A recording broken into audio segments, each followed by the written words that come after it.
Hi good morning కడపరాణి మీ Krishnaveni subscribe. ఇదిగోండి ఈరోజు morning రాగి జావా, బీట్రూట్, ఆనియన్స్, శనగలు, టమోటా, క్యారెట్, ఖర్జూరం ఇదన్నమాట.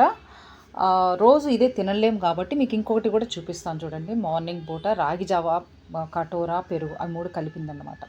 ఇప్పుడు వేరే టైప్ మాట, రోజు ఒకేలాగా తినలేము కాబట్టి చూసారా, బ్రెడ్తో ఇలా తయారు చేసుకోవచ్చు అన్నమాట. ఒకరోజు ఇది ఒకరోజు అది అలా కూడా తయారు చేసుకోవచ్చు. మన ఇంట్లో అది మిషన్ ఉంటుంది కదా మనకి, వీటిని హీట్ చేయడానికి. మనకు అది లేనప్పుడు ఇదిగోండి ఇలా దోశ పెనం కూడా పెట్టుకొని కూడా చేసుకోవచ్చు అనమాట. మనము బీట్రూట్ తినలేని వాళ్ళు ఉంటారు, ముక్కలు, క్యారెట్ ఇలాంటివన్నీ. ఇలాంటి వాళ్ళకి ఏంటంటే తురిమేసి పక్కన పెట్టేసుకొని దీని మీద టమోటా సాస్ కానీ ఇట్లా ఏదో స్వీట్కి సంబంధించింది కొంచెము వేసేసుకోవాలన్నమాట. నేనైతే టమోటా సాస్ ఉంది, టమోటా సాస్ వేసాను. చూసారు కదా, ఇట్లా ముక్కలన్నీ కట్ చేసి పెట్టుకున్న తర్వాత బీట్రూట్ అయితే తురిమి పెట్టాను.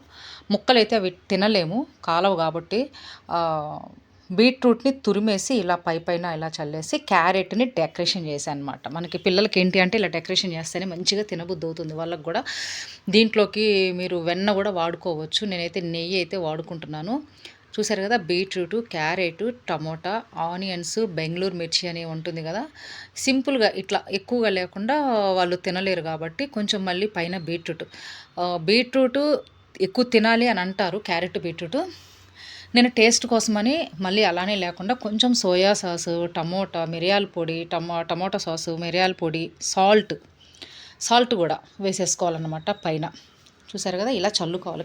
కారంగా ఉంటుందన్నమాట. పిల్లలకైతే కొంచెం తక్కువగా చల్లుకోండి, మనం మిర్చి అవన్నీ వేయం కాబట్టి. కొంచెం పైన సాల్ట్. చూసారు కదా, ఇలా చేసుకోవాలన్నమాట. రోజుకు ఒక వెరైటీ చేసుకోవచ్చండి. మళ్ళీ వీటిని అన్నిటిని కూడా ఫ్రై టైప్లో చేసి కూడా మనకి బ్రెడ్లో ఇలా పెట్టేసుకోవచ్చు అనమాట. చపాతీలో పెట్టేసుకోవచ్చు. మనకి వెజిటేబుల్స్ కడుపులోకి వెళ్తున్నాయా లేదా అది ఇంపార్టెంట్ అనమాట. ఏ రకంగా వెళ్తున్నాయా అనేది కాదు. చూసారు కదా, నేనైతే నెయ్యి వేసాను, ఒక ఆనియన్ పెట్టాను. నేనైతే కొంచెం ఎక్కువగానే పెట్టుకుంటాను. చూసారు కదా, పిల్లలకైతే కొంచెం తక్కువగా పెట్టి ఇవ్వాలి. ఇలా పెనం పెట్టేసుకొని కొంచెం ఆయిల్ వేసేసుకొని కాల్ చేసుకోవటమే. చూసారా, ఇది ఆయిల్ తినకూడదండి, అయ్యో మనకి లావ్ అయిపోతామండి. ఆ తొక్క బయట అన్నీ తింటే రాదు, కానీ ఒక స్పూన్ ఆయిల్ తింటే వచ్చేస్తుంది మరి బాడీ. పర్వాలేదు, హ్యాపీగా వేసుకోవచ్చు. నెయ్యి, నూనె. ఇప్పుడు నెయ్యి, నూనె తినటం వల్ల లావేమి ఎక్కరు.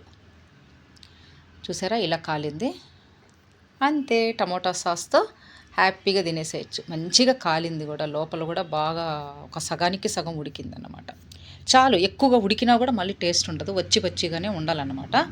ఎందుకంటే మనం తెలుగులో మాట్లాడతాం, మనకి ఇంగ్లీష్ రాదు కాబట్టి. మన తెలుగు వాళ్ళమండి, నోరు మూసుకొని తెలుగులోనే వినాలి చెప్పేది కూడా. సరే అండి, సబ్స్క్రైబ్ చేసేయండి. ఇలా ఆరోగ్యవంతమైన వంటలు చేసి పిల్లలకి పెట్టండి. మీరు ఆరోగ్యంతో హ్యాపీగా ఉండండి. బాయ్.